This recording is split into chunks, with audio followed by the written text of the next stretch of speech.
وَلَقَدْ يَسَّرْنَا الْقُرْآنَ لِلذِّكْرِ فَهَلْ مِن مُّدَّكِرٍ الحمد لله رب العالمين والصلاة والسلام على أشرف الأنبياء والمرسلين أما بعد فأعوذ بالله من الشيطان الرجيم من همزه ونفخه ونفثه بسم الله الرحمن الرحيم رب اشرح لي صدري ويسر لي أمري واحلل عقدة من لساني يفقه قولي اللهم انفعنا بما علمتنا وعلمنا ما ينفعنا وزدنا علما فبشر عبادي الذين يستمعون القول فيتبعون أحسنه أولئك الذين هداهم الله وأولئك هم أولو الألباب أعوذ بالله من الشيطان الرجيم بسم الله الرحمن الرحيم واستعينوا بالصبر والصلاة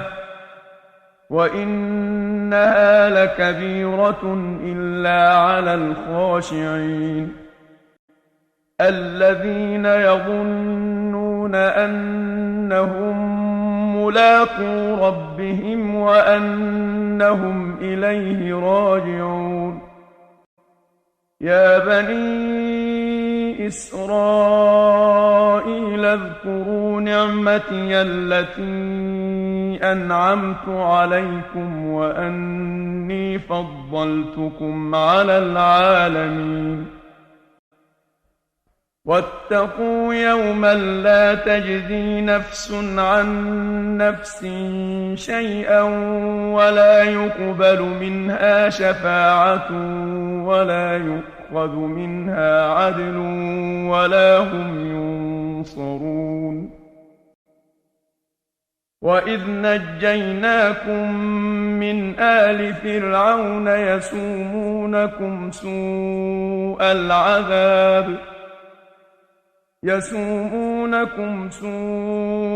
العذاب يذبحون أبناءكم ويستحيون نساءكم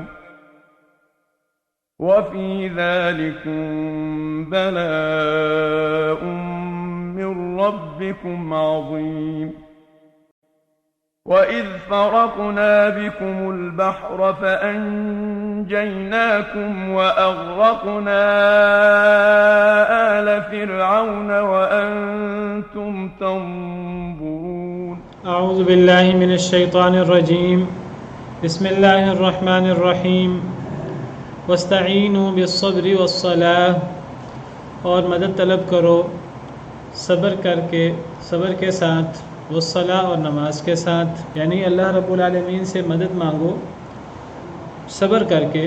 مصیبت آئے تو مصیبت میں صبر کرو اللہ کو راضی کرنے کے لیے۔ واصبر لحکم ربک، اپنے رب کے حکم کے مطابق صبر کریں۔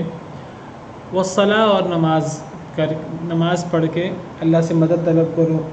اسے پتہ لگتا ہے کہ اللہ سے دعا مانگتے ہوئے، اللہ رب العالمین سے مدد طلب کرتے ہوئے انسان کو اپنے اعمال کا وسیلہ اللہ کے سامنے پیش کرنا چاہیے۔ فرمایا وَإِنَّهَا لَكَبِيرَةٌ إِلَّا عَلَى الْخَاشِعِينَ، اور بے شک وہ یعنی نماز لَكَبِيرَةٌ بہت بھاری ہے، بہت گراں ہے، إِلَّا عَلَى الْخَاشِعِينَ سوائے ان لوگوں پر جو ڈرنے والے ہیں۔ تو پیچھے صبر کر کے، حوصلہ کر کے اور نماز پڑھ کر اللہ سے مدد مانگنے کا حکم ہے۔ اور میں نے کل حدیث مبارکہ بیان کی تھی کہ نبی کریم صلی اللہ علیہ وسلم کو مشکل آتی تھی تو آپ نماز کی طرف لپکتے تھے، نماز پڑھ کر آپ اللہ سے دعا مانگتے تو اللہ تعالیٰ مشکل آسان کر دیتے ہیں نماز سے۔ تو جب صبر کا اور نماز کا ذکر آیا مشکل حالات میں، تو پھر نماز کے بارے میں خاص طور پہ فرمایا کہ یہ جو نماز ہے یہ وَإِنَّهَا بے شک یہ یعنی نماز لَكَبِيرَةٌ بہت بھاری ہے، إِلَّا عَلَى الْخَاشِعِينَ مگر ان لوگوں پر جو ڈرنے والے ہیں، یعنی جو ڈرنے والے لوگ ہیں اللہ تعالیٰ سے، تو ان کے لیے نماز بھاری نہیں ہے، ان کے لیے نماز بہت آسان اللہ نے کر دی ہے، بہت ہلکی کر دی ہے۔ لیکن جو اللہ سے ڈرتے نہیں ہیں ان کے لیے نماز بہت بھاری ہے۔ تو جو اللہ سے ڈرے گا، اللہ سے ڈرنے والے کے لیے نماز ہلکی ہوگی، نماز آسان ہوگی۔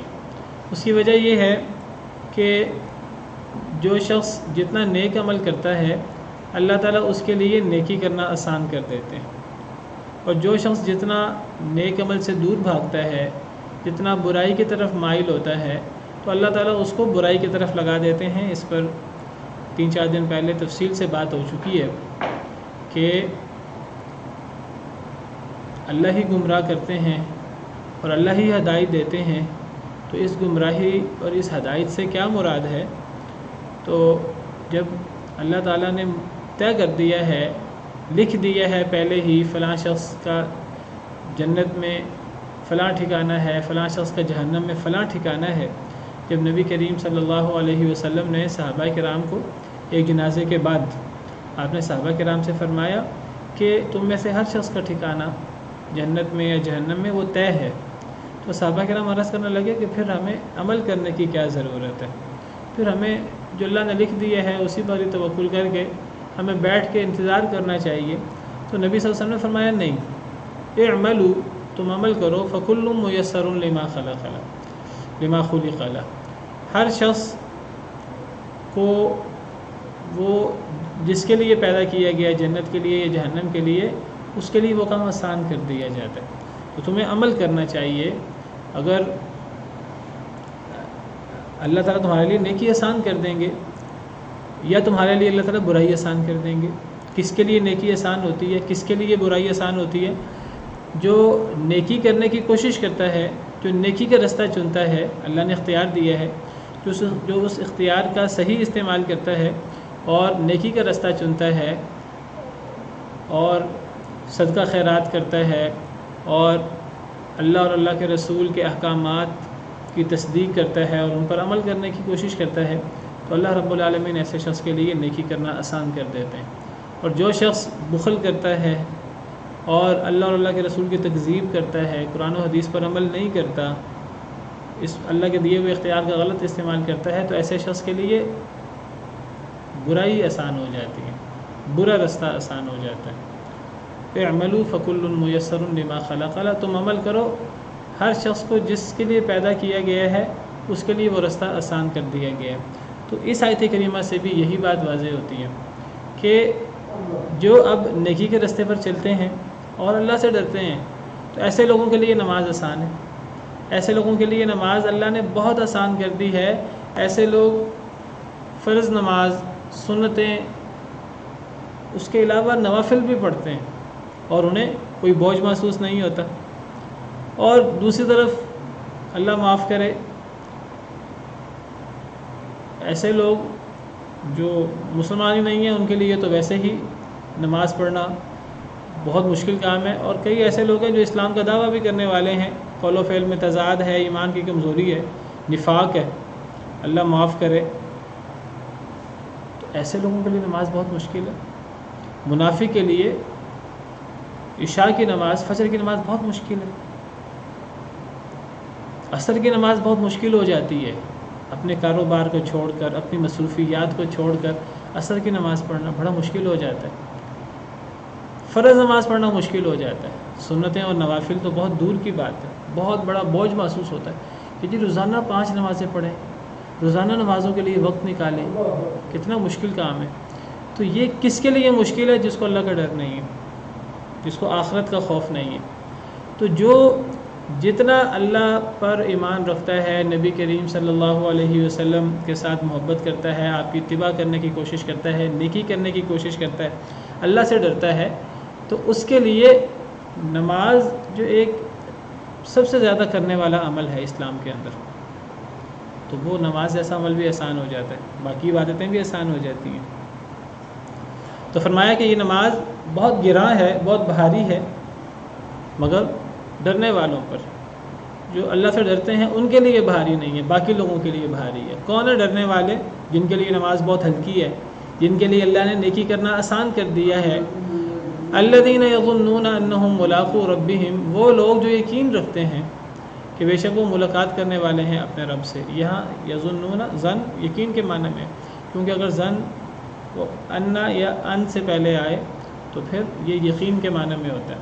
وہ لوگ جو یقین رکھتے ہیں کہ بے شک وہ ملاقات کرنے والے ہیں اپنے رب سے، وَأَنَّهُمْ إِلَيْهِ رَاجِعُونَ، اور بے شک وہ اللہ ہی کی طرف لوٹنے والے ہیں، تو جنہیں یہ یقین ہے، حقیقی ڈرنے والے بھی وہی ہیں جنہیں یقین ہے کہ قیامت واقع ہونے والی ہے اور ہم نے اللہ کی طرف لوٹنا ہے، تو جو قیامت پر ایمان رکھتے ہیں در حقیقت وہی لوگ اللہ سے ڈرنے والے ہیں، اور جو اللہ سے ڈرنے والے ہیں ان کے لیے ہر نیکی آسان ہے، نماز بھی آسان ہے، باقی نیکیاں بھی آسان ہیں، جہاد بھی آسان ہے، اپنی جان تک قربان کرنا انہیں مشکل نہیں لگتا اللہ کے دین کے غلبے کے لیے، اللہ کے لیے، اگر آخرت پر ایمان ہو، اگر اللہ کا ڈر ہو۔ اس سے پتہ لگتا ہے کہ آخرت پر ایمان انسان کے لیے نیکی کرنا آسان بنا دیتا ہے، اور اگر آخرت پر ایمان نہ ہو، خواہشات میں انسان مبتلا ہو، تو پھر انسان کے لیے دین مشکل ہوتا ہے، پھر انسان جو ہے وہ دین کو نشانہ بناتا رہتا ہے، اتنا مشکل دین ہے، اتنے مشکل احکامات ہیں، اتنی وحشیانہ سزائیں ہیں اسلام کے اندر، اتنی پابندیاں ہیں اسلام کے اندر، یہ بات کون لوگ کریں گے؟ کافر تو کریں گے ہی کریں گے۔ ایسے نام کے مسلمان جن کا آخرت پر ایمان کمزور ہے، ڈاواں ڈول ہے، جن کو اللہ کا ڈر نہیں ہے، جنہیں آخرت کا ڈر نہیں ہے، تو ایسے لوگ اسلام اور اسلامی احکامات کو بوجھ سمجھتے ہیں، ایسے لوگ زکوٰۃ اور صدقات کو چٹی سمجھتے ہیں، ایسے لوگ اسلامی سزاؤں کو، اسلامی حدود کو وحشیانہ سزائیں سمجھتے ہیں، سارے ٹنڈے ہو جائیں گے، یہ ہو جائے گا، وہ ہو جائے گا۔ لیکن جن لوگوں کو آخرت پر یقین ہے، اللہ سے ڈرنے والے ہیں، تو ان کے لیے کوئی مشکل نہیں ہے اللہ اور اللہ کے رسول کے احکامات پر عمل کرنے میں، نماز پڑھنے میں اللہ نے آسان کر دیا۔ جس طرح سورۃ اللیل میں ہم نے پڑھا، ان سعیکم لشتی فاما من اعطى واتقى وصدق بالحسنى فسنيسره لليسرى، کہ جو شخص دیتا ہے اللہ کے راستے میں، اللہ سے ڈرتا ہے، اچھی باتوں کی تصدیق کرتا ہے، فسنيسره لليسرى، ہم ایسے شخص کے لیے نیکی کرنا آسان کر دیتے ہیں۔ واما من بخل واستغنى، اور رہا وہ شخص جو بخل کرتا ہے، واستغنى، بے نیازی کا مظاہرہ کرتا ہے، وكذب بالحسنى، اور وہ اچھی بات کی تکذیب کر دیتا ہے، فسنيسره للعسرى، ہم ایسے شخص کے لیے برائی آسان کر دیتے ہیں۔ ایسے شخص کے لیے نیکی کا راستہ مشکل ہوتا ہے، ایسے شخص کے لیے نماز پڑھنا بہت بڑا بوجھ ہوتا ہے۔ نماز پڑھنے بھی ہے تو دکھاوے کی نماز پڑھنی ہے، اور جو دکھاوے کی نماز ہے کتنی مشکل ہوتی ہے۔ تو جس شخص کو اللہ نے ایمان کی توفیق دی ہے، آخرت پر اس کا ایمان مضبوط ہے، اللہ سے ڈرنے والا ہے، اس شخص کے لیے نماز بہت ہلکی ہے، بلکہ ہلکی کیا ہے، بلکہ اس کے لیے تو نماز سکون ہے، اس کو تو نماز پڑھ کے آنکھوں کی ٹھنڈک ملتی ہے، سکون ملتا ہے دل کو۔ نبی کریم صلی اللہ علیہ وسلم فرمایا کرتے تھے سیدنا بلال رضی اللہ عنہ سے کہ اے بلال اذان کہو اور ہمارے دل کو سکون پہنچاؤ۔ جس کا آخرت پر ایمان ہے اور اللہ سے ڈرنے والا ہے، اس کو دین اسلام پر عمل کر کے مزہ آتا ہے، سکون ملتا ہے۔ اور جو شخص آخرت پر ایمان نہیں رکھتا، اللہ سے نہیں ڈرتا، اسے بوجھ لگتے ہیں سارے کام۔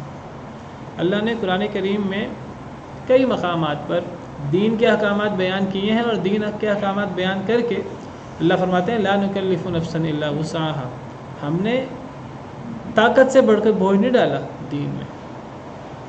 اگر اس کے باوجود کسی کو بوجھ محسوس ہو تو پھر وہ اپنے ایمان کا جائزہ لے، پھر وہ اس بات کا جائزہ لے کہ اللہ کا ڈر کم ہو گیا۔ جس کے اندر اللہ کا ڈر ہو اسے کبھی دین کے احکامات میں بوجھ نہیں لگتا۔ ہاں، انسان کو بیماری کی وجہ سے، مخصوص حالات کی وجہ سے کوئی کام بوجھ لگے، وہاں ویسے دین میں آسانی آ جاتی۔ وضو کرنا مشکل ہو جائے تو تیمم کی اجازت موجود ہے، کھڑے ہو کر نماز پڑھنا مشکل ہو جائے، بیٹھ کر لیٹ کر اشارے سے نماز پڑھنے کی سہولت موجود ہے، سفر کے اندر قصر کی سہولت موجود ہے، جمع کرنے کی سہولت موجود ہے۔ لیکن جس بندے کو عام حالات میں یہ دین مشکل لگے تو پھر اس کا ایمان کمزور ہے، منافقت ہے، اللہ معاف کرے۔ تو فرمایا وَإِنَّهَا لَكَبِيرَةٌ إِلَّا عَلَى الْخَاشِعِينَ، نماز بہت بھاری ہے مگر ڈرنے والوں پر، ان کے لیے بھاری نہیں ہے وہ کون لوگ جو یقین رکھتے ہیں کہ اپنے رب سے ملاقات کریں گے اور اللہ کی طرف لوٹیں گے۔ یا بنی اسرائیل اذکروا نعمتی التی انعمت علیکم وانی فضلتکم علی العالمین، اے یعقوب علیہ السلام کی اولاد۔ اسرائیل یعقوب علیہ السلام کا لقب ہے۔ اے بنی اسرائیل، اذکروا نعمتی، یاد کرو میری نعمت کو، التی انعمت علیکم، جو میں نے تم پر کی۔ پیچھے بھی اللہ نے خطاب فرمایا آیت نمبر 40 میں بھی، جس کی وضاحت پیچھے گزر چکی ہے۔ بنی اسرائیل پر اللہ کے بہت سارے انعامات تھے۔ اللہ رب العالمین نے حضرت ابراہیم علیہ السلام کی اولاد میں حضرت اسحاق علیہ السلام، پھر حضرت یعقوب علیہ السلام، اور پھر ان کی اولاد میں ہزاروں انبیاء، ان کو بنی اسرائیل کہتے ہیں۔ تو اللہ نے بنی اسرائیل میں یعقوب علیہ السلام کی اولاد میں انبیاء بھی رکھے، بہت سارے انبیاء بھیجے، اللہ نے ان میں بادشاہت بھی رکھی، اللہ نے بہت ساری نعمتیں دی۔ تو میری نعمت کو یاد کرو، التی انعمت علیکم، جو میں نے تم پر کی، وانی فضلتکم علی العالمین، ان نعمتوں میں سے ایک بڑی نعمت یہ تھی کہ بے شک میں نے فضیلت دی تمہیں تمام جہان والوں پر۔ العالمین، عالم جہان، اور عالمین تمام جہان، تمہیں تمام جہان والوں پر فضیلت دی، یعنی تمہیں سب سے افضل بنایا۔ کب؟ یعنی امت محمدیہ سے پہلے۔ اس وقت جو فضیلت اللہ رب العالمین نے امت محمدیہ کو دی ہے، جو مقام دیا ہے آخری دور میں، تو اس سے پہلے یہ مقام بنی اسرائیل کا تھا، جیسے اس آیت کریمہ سے پتہ لگتا ہے۔ اس کا مطلب یہ نہیں ہے اس آیت کریمہ کا کہ بنی اسرائیل پچھلوں اور اگلوں سب سے افضل ہیں یا سب سے افضل تھے، نہیں، بلکہ وہ اپنے دور اور اپنے دور سے پہلے لوگوں کے حوالے سے وہ سب سے افضل تھے۔ وہ لوگ ان میں سے کہ جو اللہ رب العالمین کے احکامات کے مطابق چلتے رہے، تو وہ اپنے زمانے اور پچھلے زمانے کے سب قوموں سے افضل تھے۔ یہ مطلب ہے وَأَنِّي فَضَّلْتُكُمْ عَلَى الْعَالَمِينَ، یعنی ماضی کی قوموں میں اور موجودہ قوموں میں اللہ نے تمہیں سب پر فضیلت دی تھی، تمام جہان والوں پر فضیلت دی تھی۔ اب یہ فضیلت بنی اسرائیل سے چھین لی گئی، کیونکہ انہوں نے اللہ رب العالمین کے احکامات کے مطابق عمل نہیں کیا، انہوں نے اللہ کی نعمتوں کا شکر ادا نہیں کیا، جو کما حقوق شکر ادا کیا جاتا ہے۔ تو پھر اللہ رب العالمین نے ان سے یہ مقام چھین لیا، اور اللہ رب العالمین نے ان پر ذلت اور مسکینی طاری کر دی، اور پھر یہ مقام اللہ رب العالمین نے نبی کریم صلی اللہ علیہ وسلم کی امت کو دے دیا۔ وَكَذَلِكَ جَعَلْنَاكُمْ أُمَّةً وَسَطًا، ہم نے تمہیں بہترین امت بنایا۔ سورہ آل عمران میں اللہ فرماتے ہیں کنتم خیر امۃ اخرجت للناس، اے امت محمدیہ علی صاحبہ الصلاۃ والسلام، تم بہترین امت ہو جو لوگوں کے لیے نکالی گئی ہے۔ تو جو مقام بنی اسرائیل کو اللہ نے دیا تھا اپنے دور میں، کہ وہ اپنے دور کے تمام لوگوں کے لیے اور پچھلے تمام قوموں پر وہ افضل تھی، یہی مقام اللہ تعالیٰ نے نبی کریم صلی اللہ علیہ وسلم کو امت کو دے دیا، اور نبی کریم صلی اللہ علیہ وسلم کی امت کے بعد اب کوئی اور امت نہیں ہے۔ تو گویا کہ سب سے افضل مقام اب نبی کریم صلی اللہ علیہ وسلم کی امت کا ہے، لیکن کب؟ جب وہ اللہ اور اللہ کے رسول کے احکامات پر عمل کرے، اور عمل ہوتا رہا ہے اور اللہ کی طرف سے انعامات ملتے رہے ہیں۔ لیکن امت محمدیہ علی صاحبہ الصلاۃ والسلام، انہوں نے بھی بنی اسرائیل کے نقش قدم پر چل کر اللہ اور اللہ کے رسول کے احکامات کو پس پش ڈالنا شروع کر دیا۔ تو اب یہ امت جو بہترین امت تھی، یہ بھی اللہ معاف کرے بدترین امت بنی ہوئی ہے۔ اب یہ امت اس وقت دنیا میں زوال کا شکار ہے، اور اس کی وہی کیفیت ہے جو حدیث مبارکہ میں نبی کریم صلی اللہ علیہ وسلم نے پیش ہوئی فرمائی تھی کہ تمہاری حیثیت ایسے ہوگی جیسے دسترخوان پہ کھانے ہوتے ہیں اور لوگ ٹوٹ پڑتے ہیں ان کھانوں پر۔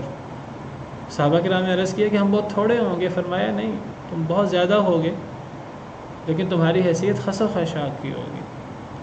صحابہ کرام نے عرض کیا کہ ایسا کیوں ہوگا؟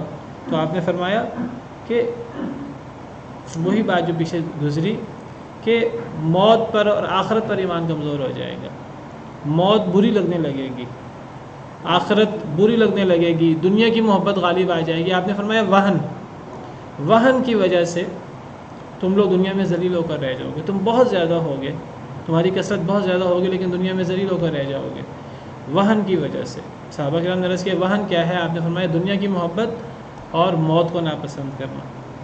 گویا کہ آخرت پر ایمان ڈاواڈول ہو جائے گا، موت بری لگنے لگے گی۔ حالانکہ ایک مسلمان کے لیے موت تو ایک اللہ سے ملاقات کا دن ہوتا ہے۔ ایک ہے موت کی ظاہری تکلیف، وہ ایک الگ چیز ہے، ورنہ ایک مسلمان سمجھتا ہے کہ میں اللہ کی جنتوں کا حقدار، اللہ کی نعمتوں کا حقدار، اور اللہ سے ملاقات میری موت کے بعد ہی ہو سکتی، دنیا میں تو ہو نہیں سکتی۔ تو ایک مسلمان کے لیے اس لحاظ سے موت جو ہے وہ ناپسندیدہ نہیں ہوتی، بلکہ نبی صلی اللہ علیہ وسلم نے فرمایا من احب لقاء اللہ احب اللہ لقاءہ، جو اللہ سے ملاقات کو پسند کرتا ہے اللہ بھی اس سے ملاقات کو پسند کرتا ہے۔ تو بہرحال اپنے دور میں بنی اسرائیل کو یہ فضیلت حاصل تھی کہ وہ اپنے دور کے تمام قوموں پر اور پچھلی تمام قوموں پر اللہ نے ان کو فضیلت دی تھی۔ اب یہ فضیلت اس کے بعد امت محمدیہ کو حاصل ہو گئی۔ بہرحال دونوں نے اس فضیلت کا پاس نہیں کیا۔ اس سے پتہ لگتا ہے کہ اللہ رب العالمین کے ہاں کسی قوم کی اہمیت نہیں ہے، وہ قوم کس علاقے میں ہوتی ہے، وہ قوم کس رنگ و نسل سے تعلق رکھتی ہے، وہ نبیوں کی اولاد ہے کہ نہیں، وہ کن کی اولاد ہے، اللہ کے ہاں ان چیزوں کی اہمیت نہیں ہے۔ اللہ کے ہاں اہمیت عمل کی ہے۔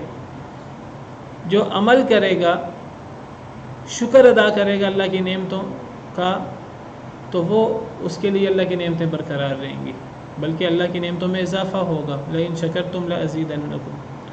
اور جو عمل نہیں کرے گا تو یہ قبیلے اور یہ رنگ و نسل اور یہ چیزیں فائدہ نہیں دیتی انسان کو۔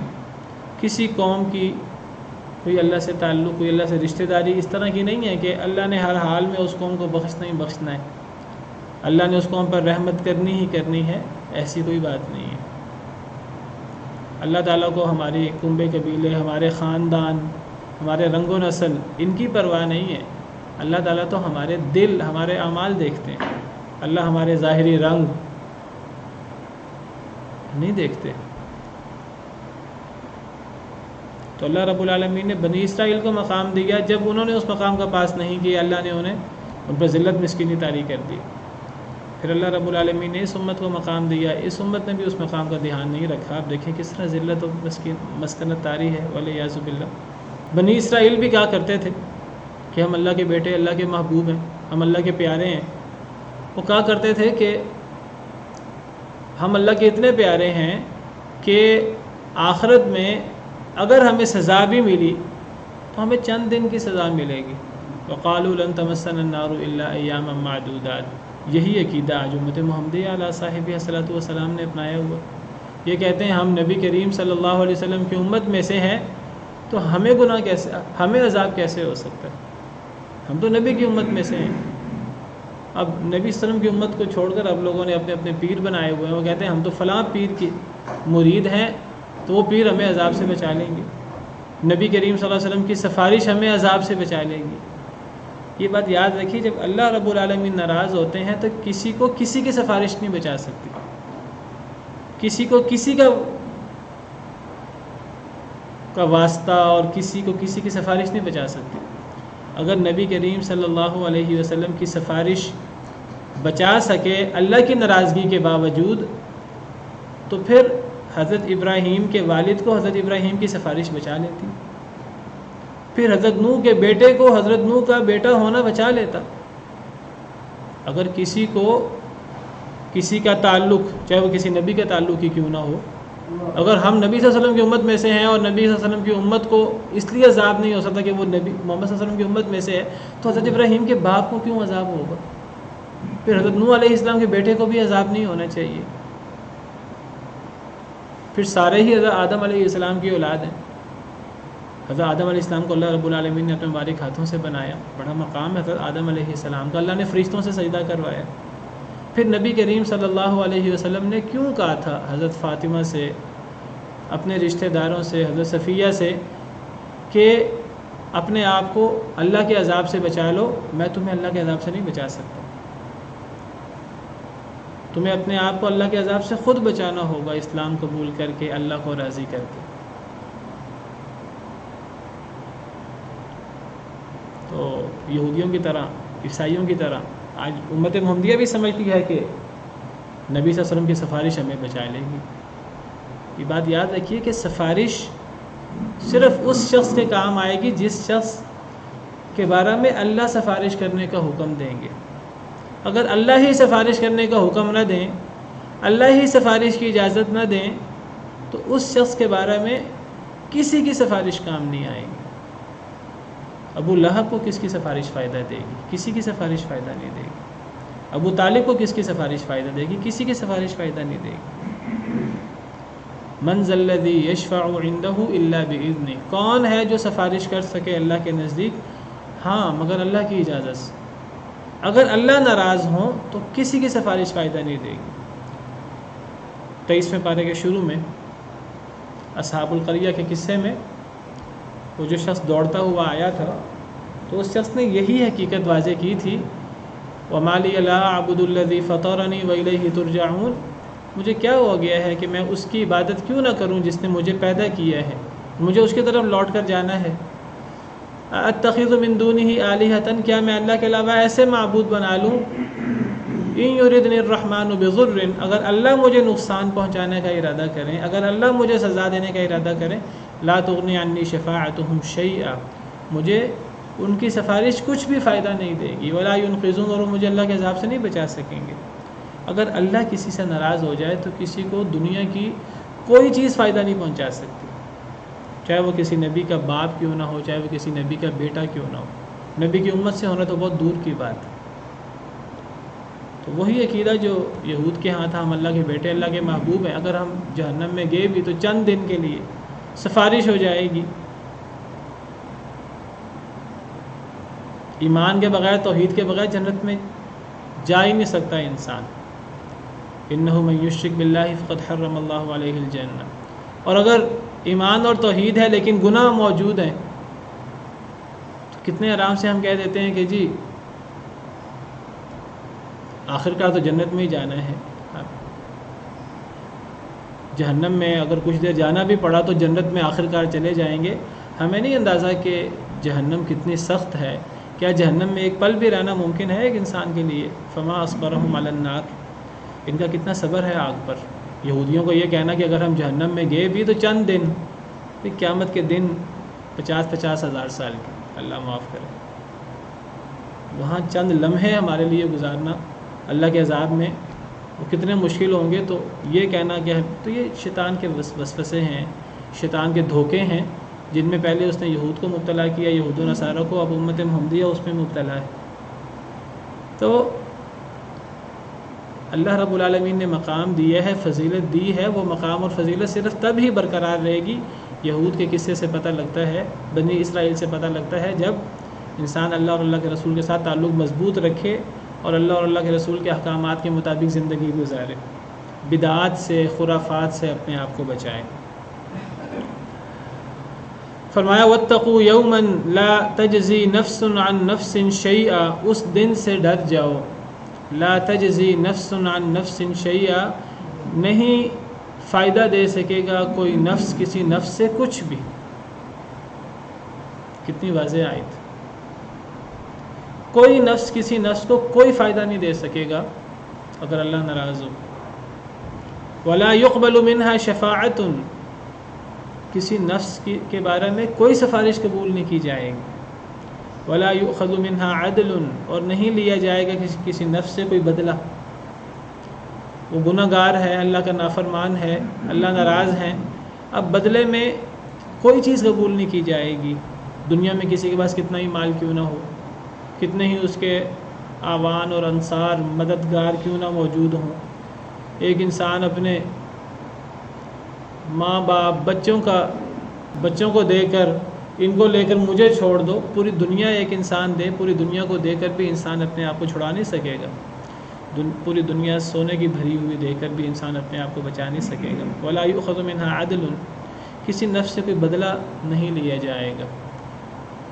یہاں بدلے سے مراد معاوضہ، بدل، کوئی بدل ہوگا ہی نہیں۔ پہلی بات تو یہ ہے، دنیا کے اندر کسی کے پاس مال ہے تو وہ مال دنیا کے اندر انسان چھوڑ جاتا ہے۔ آخرت میں اگر کوئی چیز فائدہ دے گی تو وہ نیک اعمال ہیں. نیک اعمال کے علاوہ کوئی چیز فائدہ نہیں دے سکتی. کوئی نیک اعمال اتنے ہوں جو آخرت میں بھاری ہو جائیں، اس کے علاوہ کوئی چیز آخرت میں فائدہ نہیں دے سکتی. ان نیک اعمال کے اگر نیک اعمال ہوں گے تو پھر اللہ رب العالمین کی رحمت وہ انسان کو اپنے گھیرے میں لے لے گی. پھر اللہ کی رحمت سے انسان اللہ کے عذاب سے بچ سکے گا. ورنہ کوئی نفس کسی نفس سے کوئی فائدہ نہیں دے سکے گا، کوئی سفارش قبول نہیں ہوگی، کوئی معاوضہ نہیں لیا جائے گا. ولا ہم ینصرون، اور نہ ہی ان کی مدد کی جائے گی. تو یہود کا یہ کہنا کہ جی ہم اللہ کے محبوب اور اللہ کے پیارے ہیں، ہمیں عذاب نہیں ہوگا اگر ہوا بھی تو چند دن، یا امت محمدیہ کا یہ کہنا کہ ہم نبی صلی اللہ علیہ وسلم کی امت میں سے ہیں، ہم فلاں پیر کے مرید ہیں، ہمیں آخرت میں کوئی نقصان نہیں ہونے والا، یہ سارے صرف شیطان کے وسوسے ہیں. یہ شیطان کے وسوسوں کے علاوہ اور کوئی چیز نہیں ہے. ان ہی الا اسماء سمیتموها انتم وآباؤکم ما انزل اللہ بها من سلطان. یہ بس نام ہیں جو تم نے اور تمہارے آباء و اجداد نے بنا رکھے ہیں، اللہ نے کوئی دلیل نہیں اتاری. یہ صرف کاغذی باتیں ہیں، ان کی کوئی حیثیت نہیں ہے.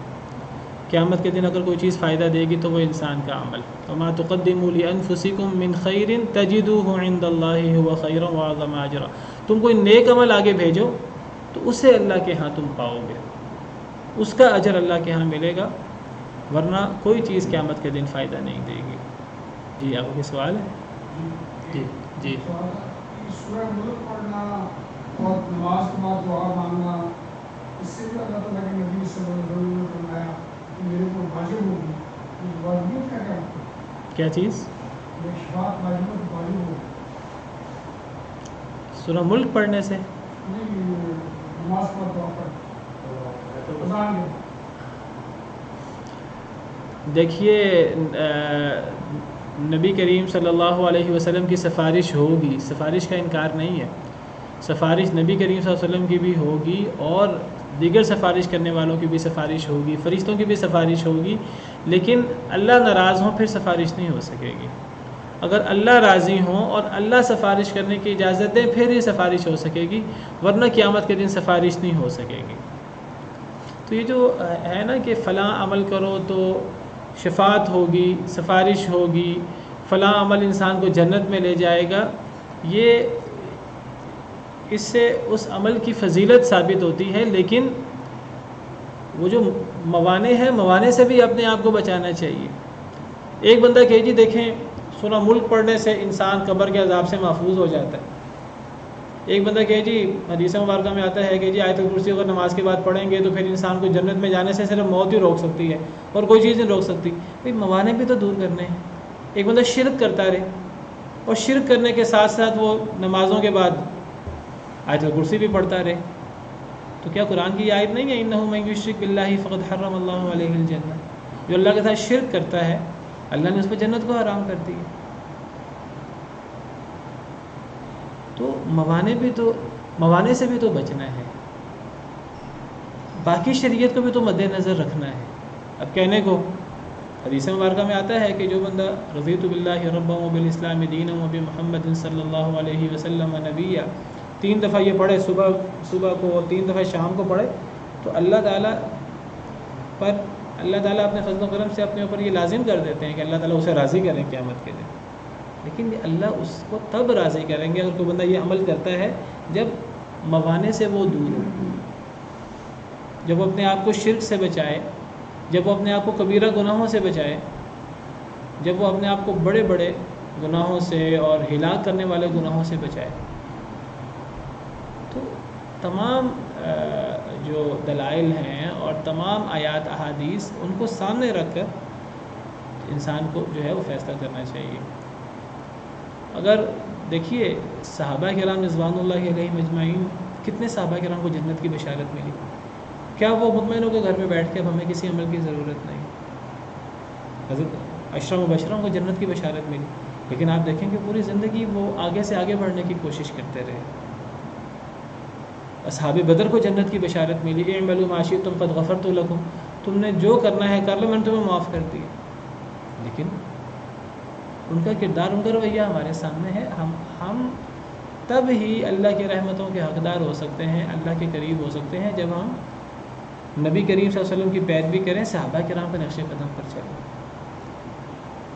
کئی صحابہ کرام کو کتنی دفعہ جنت کی بشارت ملی، لیکن اس کے باوجود وہ نفاق سے ڈرتے تھے، اس کے باوجود وہ اللہ تعالیٰ سے بہت زیادہ ڈرتے تھے۔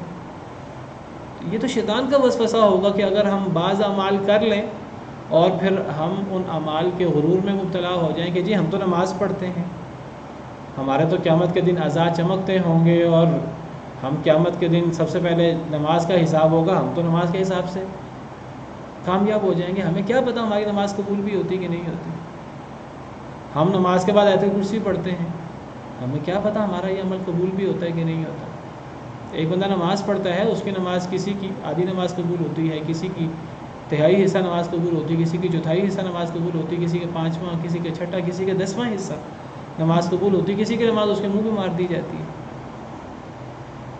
کیا منافق بھی نماز پڑھتے تھے؟ منافق عبداللہ بن ابی نماز پڑھتا تھا، ہم سے زیادہ نمازیں پڑھتا تھا، اور نبی صلی اللہ علیہ وسلم کے ساتھ نمازیں پڑھتا تھا، صدقے بھی دیا کرتا تھا۔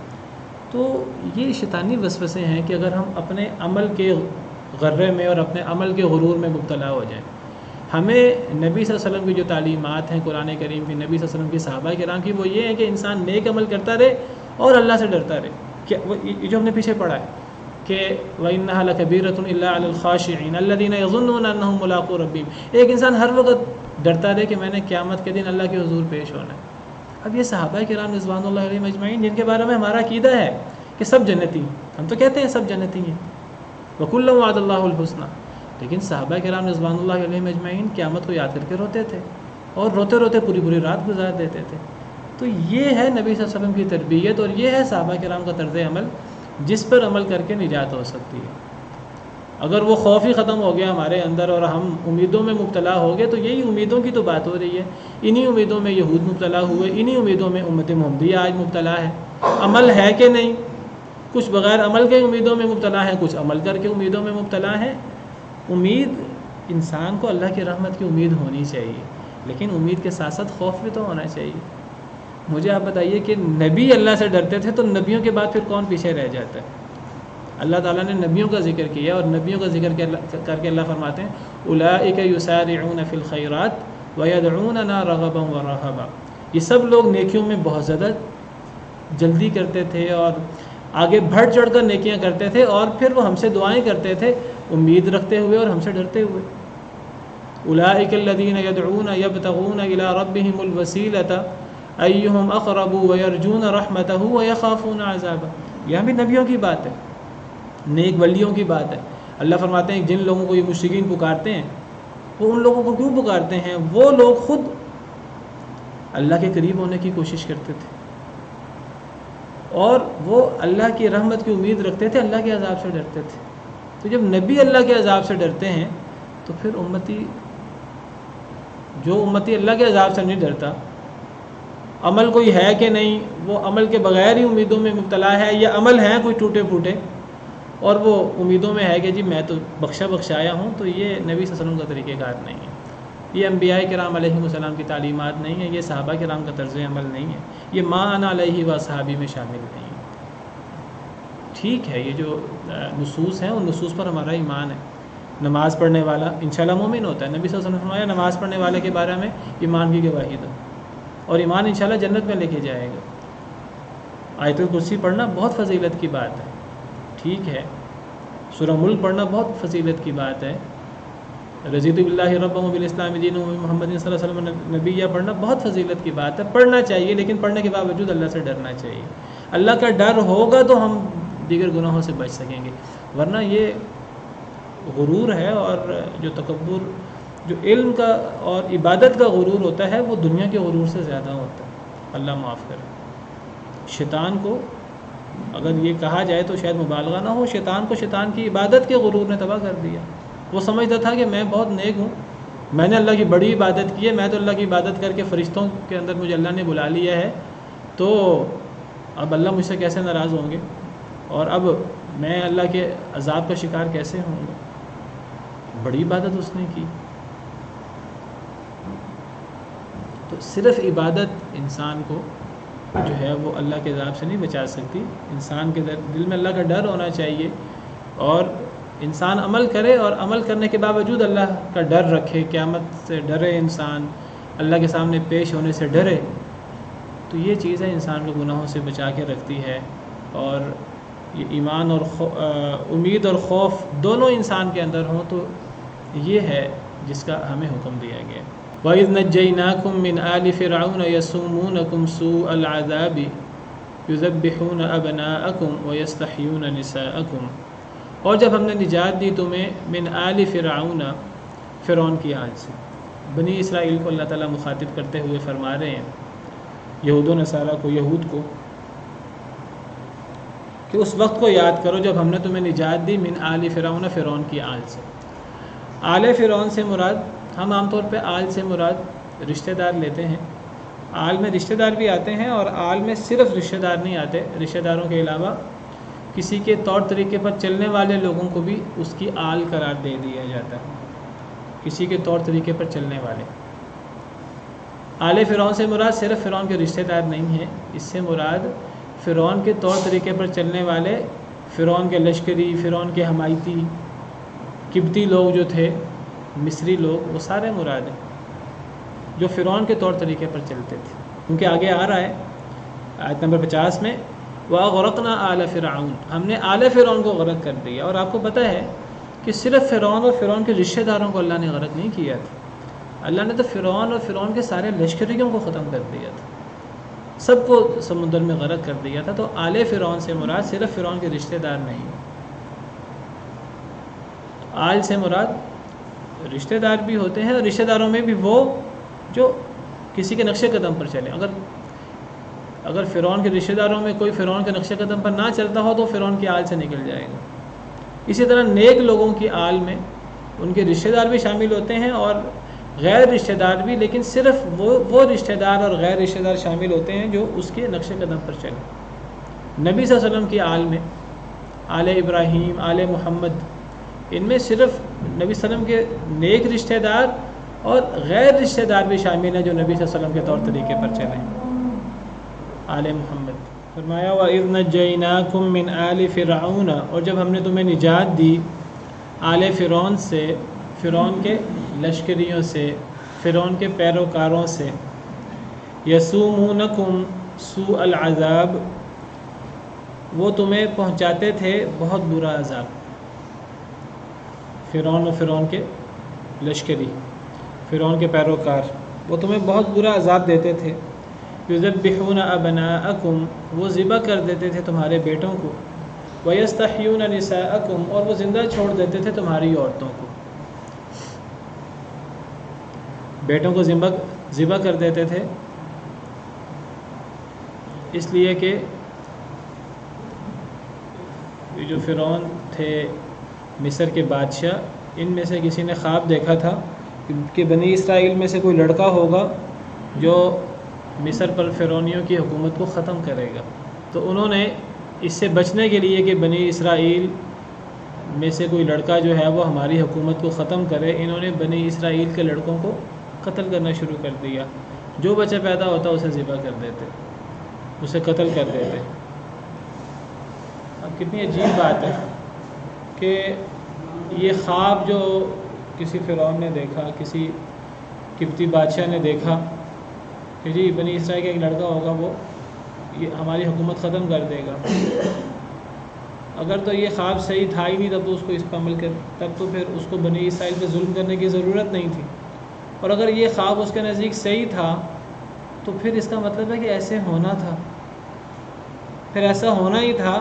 پھر ایک انسان، پھر وہ اپنے آپ کو کیسے بچا سکتا تھا؟ اگر یہ خواب صحیح تھا اپنے آپ کو بچا تو سکتا ہی نہیں تھا، اور واقعی وہ نہیں بچا سکا اپنے آپ کو. تو دیکھیے جب ایک انسان جو ہے وہ ظلم پر آتا ہے، زیادتی پر آتا ہے، جب کوئی قوم ظلم پر آتی ہے تو وہ کتنا پھر ظلم زیادتی کرتی ہے اور اس کو کوئی فائدہ نہیں ہوتا. یا تو یہ خواب جھوٹا تھا، اگر جھوٹا تھا تو پھر اس کو عمل کرنے کی ضرورت نہیں تھی. اس ایک بادشاہ نے عمل نہیں کیا، یہ تو پھر لمبا عرصہ بنی اسرائیل کو قتل کیا جاتا رہا. کچھ عرصہ رک گیا درمیان میں. حضرت موسیٰ کے پیدا ہونے سے پہلے ہر بچے کو قتل کر دیا جاتا تھا. جب بچے کم ہونا شروع ہو گئے، عورتوں کو زندہ چھوڑ دیتے تھے. جب لڑکے کم ہو گئے بنی اسرائیل میں، یہی ان کے خادم تھے، یہی ان کے مشکل کام کرتے تھے۔ جب عورتیں بنی اسرائیل میں ہو گئیں اور خادم ان کے خدمت گزار لڑکے کم ہو گئے، انہوں نے کہا کہ 1 سال قتل کریں گے، 1 سال قتل نہیں کریں گے۔ اب حضرت ہارون علیہ السلام 3 سال بڑے تھے حضرت موسیٰ علیہ السلام سے، وہ اس سال پیدا ہوئے جس سال بچوں کو قتل نہیں کیا جاتا تھا۔ یہ بھی حساب کتاب لگا کر کیا گیا، وہ تو اس سال پیدا ہوئے جس سال قتل نہیں کیا جاتا تھا۔ اور اللہ کا کرنا یہ ہوا کہ اللہ کی حکمت بالغہ، حضرت موسیٰ علیہ السلام اس سال پیدا ہوئے جس سال قتل کیا جاتا تھا، لیکن اللہ کے اپنے پروگرام ہوتے ہیں، اللہ کی اپنی حکمت ہوتی ہے اور اپنی تدبیر ہوتی ہے۔ اللہ رب العالمین نے حضرت موسیٰ علیہ السلام کو صاف بچا لیا۔ ان کی ماں نے حضرت موسیٰ علیہ السلام کو تابوت میں ڈال کر سمندر میں بہا دیا، اور وہ تابوت فرعون کے گھر میں جا لگا، اور فرعون کی بیوی نے اس تابوت کو کھولا اور اس کے اندر ایک لڑکا تھا، اور وہ لڑکا حضرت موسیٰ علیہ السلام فرعون کے گھر میں پلے۔ اللہ کی تدبیر، وَمَكَرُوا وَمَكَرَ اللَّهُ وَاللَّهُ خَيْرُ الْمَاكِرِينَ۔ لوگوں نے مکر کیا، اللہ نے تدبیر کی، اور اللہ بہترین تدبیر کرنے والے ہیں، اور اللہ کی تدبیر ہی کارگر ہوتی ہے۔ حضرت موسیٰ اس سال پیدا ہوئے جس سال بچوں کو قتل کیا جاتا تھا، لیکن حضرت موسیٰ علیہ السلام بچ گئے اور فرعون کے گھر میں پلے۔ اور جب حضرت موسیٰ علیہ السلام کو اللہ نے نبی بنایا اور حضرت موسیٰ علیہ السلام مدین سے واپسی پر دوبارہ انہوں نے فرعون کو دعوت دینا شروع کی، تو دوبارہ فرعون نے پھر تمام بنی اسرائیل کو قتل کرنا شروع کر دیا۔ دوبارہ پہلے بھی تمام بچے قتل ہوتے تھے، اب حضرت موسیٰ علیہ السلام نے جب نبوت کا دعویٰ کیا اور دعوت دینا شروع کی، تو پھر اس کے بعد بھی تمام بچے قتل ہونے لگے۔ باقاعدہ بنی اسرائیل نے حضرت موسیٰ علیہ السلام سے شکوہ کیا، قالوا اوذینا من قبل ان تأتینا ومن بعد ما جئتنا۔ بنی اسرائیل کہنے لگے، اے موسیٰ آپ کے آنے سے پہلے بھی ہمیں اذیتیں دی گئیں، اور آپ کے آنے کے بعد بھی ہمیں اذیتیں دی گئیں۔ حالانکہ وہ اذیتیں حضرت موسیٰ کی وجہ سے تو نہیں تھیں، بلکہ اللہ تعالیٰ نے تو حضرت موسیٰ کی وجہ سے بنی اسرائیل پر بہت بڑا احسان کیا کہ بنی اسرائیل کو اللہ تعالیٰ نے اس بدترین عذاب سے نکالا۔ اللہ نے حضرت موسیٰ علیہ السلام کو سبب بنایا، لیکن بات کرنے والے کر جاتے ہیں۔ وہ کہنے لگے، اے موسیٰ آپ کے آنے سے پہلے بھی بہت اذیتیں ہمیں دی گئیں، ہمارے بچوں کو قتل کیا جاتا رہا، اور آپ کے آنے کے بعد بھی دوبارہ اب یہ قتل شروع ہو گیا ہے۔ تو بہرحال بہت بدترین عذاب تھا، بہت بدترین آزمائش تھی جو بنی اسرائیل کی تھی۔ وہ پہنچاتے تھے تمہیں بہت برا عذاب۔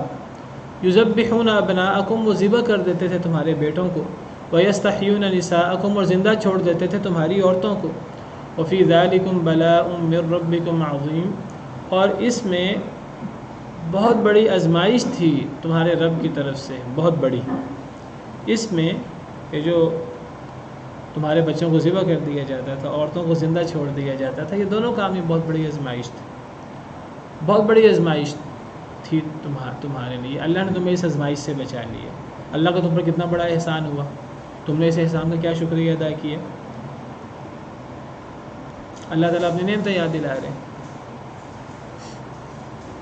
بلا یہ آزمائش کے معنی میں استعمال ہوتا ہے۔ آزمائش اچھی بھی ہوتی ہے، آزمائش بری بھی ہوتی ہے، ظاہراً بری بھی لگتی ہے، مصیبت بھی لگتی ہے، اور آزمائش، نعمت کو بھی آزمائش کہا جاتا ہے۔ نعمت بھی آزمائش ہوتی ہے اور مصیبت بھی آزمائش ہوتی ہے۔ قرآن کریم میں وَنَبْلُوكُمْ بِالشَّرِّ وَالْخَيْرِ فِتْنَةً، ہم آزمائیں گے تمہیں شر کے ساتھ اور خیر کے ساتھ، یہ دونوں فتنہ ہیں۔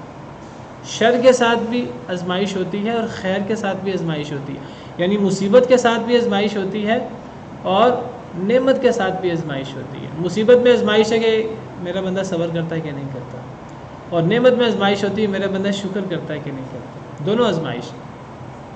یہاں آزمائش بلا کا لفظی مطلب آزمائش۔ اب یہاں آزمائش سے مراد مصیبت والی آزمائش ہے یا نعمت والی آزمائش ہے، مفسرین نے دونوں معنی کیے ہیں۔ زیادہ تر مفسرین نے مصیبت والی آزمائش کا معنی کیا، اور انہوں نے اس آزمائش سے مراد بچوں کا قتل کرنا مراد لی ہے۔ یذبحون ابناءکم، کہ یہ جو فرعونی تمہارے بچوں کو ذبح کر دیتے تھے، تمہاری عورتوں کو زندہ چھوڑ کر ان سے خدمتیں لیتے اور ان سے پھر وہ ان کو لونڈیاں بنا لیتے. تو یہ تمہارے لیے بہت بڑی آزمائش تھی، بہت بڑی مصیبت تھی تمہارے لیے. اللہ کی نعمت کو یاد کرو کہ اللہ نے تمہیں نجات دی. اور بعض مفسرین نے بلا ان سے مراد یہاں نعمت مراد لی ہے، کیونکہ نعمت بھی آزمائش ہے کہ انسان شکر کرتا ہے کہ نہیں کرتا. انہوں نے کیا مراد لی ہے؟ انہوں نے نجات مراد لی ہے کہ ہم نے تمہیں نجات دی آل فرعون سے کہ آل فرعون تمہارے بچوں کو ذبح کر دیتے تھے. انہوں نے ذبح کرنا مراد نہیں لیا وفی ذالکم بلاء سے، انہوں نے وفی ذالکم بلاء سے مراد نجات لی ہے. دونوں مراد ہو سکتے ہیں. تو اس نجات میں تمہارے لیے ایک بہت بڑی نعمت تھی، بہت عظیم نعمت ہے تمہارے رب کی طرف سے. تو بلا نعمت کے معنی میں وہ بھی آزمائش کہ تم شکر کرتے کہ نہیں کرتے. اور اکثر مفسرین نے وفی ذالکم سے مراد بچوں کو ذبح کرنا مراد لیا ہے، اور بلا سے مراد انہوں نے مصیبت والی آزمائش لی ہے جس میں صبر کرنا ہوتا ہے. دونوں معنی صحیح ہو سکتے ہیں. وَإِذْ فَرَقْنَا بِكُمُ الْبَحْرَ، اور جب ہم نے پھاڑ دیا تمہارے ساتھ البحر سمندر کو، جب ہم نے سمندر کو پھاڑ دیا یعنی سمندر کے اندر رستہ بنا دیا. بکم تمہارے ساتھ یعنی تمہارے لیے، تمہاری مدد کرتے ہوئے، تمہیں پار لگانے کے لیے. حضرت موسیٰ علیہ السلام اللہ کے حکم سے بنی اسرائیل کو لے کر راتوں رات نکل کھڑے ہوئے. اللہ کا حکم ہوا کہ بنی اسرائیل کو راتوں رات لے کے نکل جائیں. وَإِذْ وَأَوْحَيْنَا إِلَىٰ مُوسَىٰ أَنْ أَسْرِ بِعِبَادِي، ہم نے موسیٰ علیہ السلام کو وحی کی کہ میرے بندوں کو راتوں رات لے کے نکل جاؤ. إِنَّكُمْ مُتَّبَعُونَ، تمہارا پیچھا کیا جائے گا، فرعون کا لشکر تمہارے پیچھے لگ جائے گا، لیکن تم بنی اسرائیل کو لے کے نکلو. حضرت موسیٰ علیہ السلام نکل کھڑے ہوئے. اب آگے سمندر ہے، پیچھے فرعون، اور فرعون کا لشکر پیچھے پہنچ گیا. ان کو پتہ لگ گیا فرعون کے لشکر کو، فرعون کے لشکر کو. ان کے پاس بڑی تیز سواریاں تھیں، وہ بڑی تیزی کے ساتھ پیچھے آئے. اب آگے سمندر ہے اور پیچھے فرعون کا لشکر ہے. تو اب اللہ رب العالمین نے سمندر کو پھاڑ دیا بنی اسرائیل کے لیے. یہ مطلب ہے وَإِذْ فَرَقْنَا بِكُمُ الْبَحْرَ، اس کی تفسیر سورہ شعراء میں موجود ہے. جب ہم نے پھاڑ دیا تمہارے ساتھ سمندر کو، سمندر کے اندر رستے بن گئے. کہا جاتا ہے کہ 12 قبیلے تھے، 12 قومیں تھیں، 12 رستے بن گئے. ہر قبیلہ، ہر قوم ایک رستے سے جا رہی ہے. یہ اللہ کا بہت بڑا احسان ہے. اللہ اپنے انعامات یاد دلا رہے. اور جب ہم نے پھاڑ دیا تمہارے ساتھ سمندر کو، فَأَنْجَيْنَاكُمْ، بس ہم نے تمہیں نجات دی. وَأَغْرَقْنَا آلَ فِرْعَوْنَ، اور ہم نے غرق کر دیا فرعون کے آل کو. فرعون کے آل سے مراد فرعون کے پیروکار یا مراد فرعون کے رشتہ دار بھی جو اس کے نقش قدم پہ چل رہے تھے، اور فرعون کے لشکری بھی. اور ہم نے تمام آل فرعون کو غرق کر دیا. وَأَنْتُمْ تَنْظُرُونَ، تم دیکھ رہے تھے. تمہارے دیکھتے دیکھتے ہم نے تمہارے دشمن کو غرق کر دیا. اور یہ بہت بڑا احسان ہے. اللہ نے آنکھوں کے سامنے تمہارے بدترین دشمن کو جو تم پر لمبے عرصے سے ظلم کر رہے تھے، اللہ نے تمہاری آنکھیں ٹھنڈی کی اور اللہ نے تمہیں نجات دی. بنی اسرائیل اترے وہاں سے جب فرعون اس کے لشکریوں نے دیکھا کہ رستے بن گئے ہیں، انہوں نے کہا کہ یہ رستہ ہمیں بھی فائدہ دے گا، ہم اسی رستے پہ چل کے ان کا پیچھا کرتے ہیں. جب وہ سارا لشکر جو ہے وہ درمیان میں آیا، بنی اسرائیل پورے پار نکل گئے، اللہ نے رستہ ختم کر دیا. اوحینا الی موسیٰ ان اضرب بعصاک البحر، ہم نے موسیٰ علیہ السلام کو وحی کی کہ سمندر پر عصا مارو. فانفلق فکان کل فرق کالطود العظیم، سمندر پھٹ گیا اور ہر رستہ جو ہے، ہر حصہ ایک بڑے پہاڑ کی طرح ہو گیا. وَأَزْلَفْنَا ثَمَّ الْآخَرِينَ، دوسرے لوگوں کو ہم نے پار لگا دیا، یعنی بنی اسرائیل کو. وَأَنْجَيْنَا مُوسَىٰ وَمَن مَّعَهُ أَجْمَعِينَ، موسیٰ اور ان کے ساتھ سب لوگوں کو ہم نے نجات دی. ثُمَّ أَغْرَقْنَا الْآخَرِينَ، پھر جو دوسرے تھے ان سب کو ہم نے غرق کر دیا، یعنی بنی اسرائیل، یعنی فرعون اور فرعون کے آل سب غرق ہو گئے، فرعون سمیت. ہم نے آل فرعون کو غرق کر دیا. وَأَنْتُمْ تَنظُرُونَ، اور تم دیکھ رہے تھے. یہ سارے اللہ کے احسانات ہیں. وقت ختم ہو گیا، تو انشاءاللہ اس موضوع کو کل مکمل کریں گے، کل آگے پڑھیں گے. سبحان ربک رب العزت عما یصفون وسلام علی المرسلین والحمد للہ. بالقرآن اهتديت برحمه تحلو الحياة شوقا إلى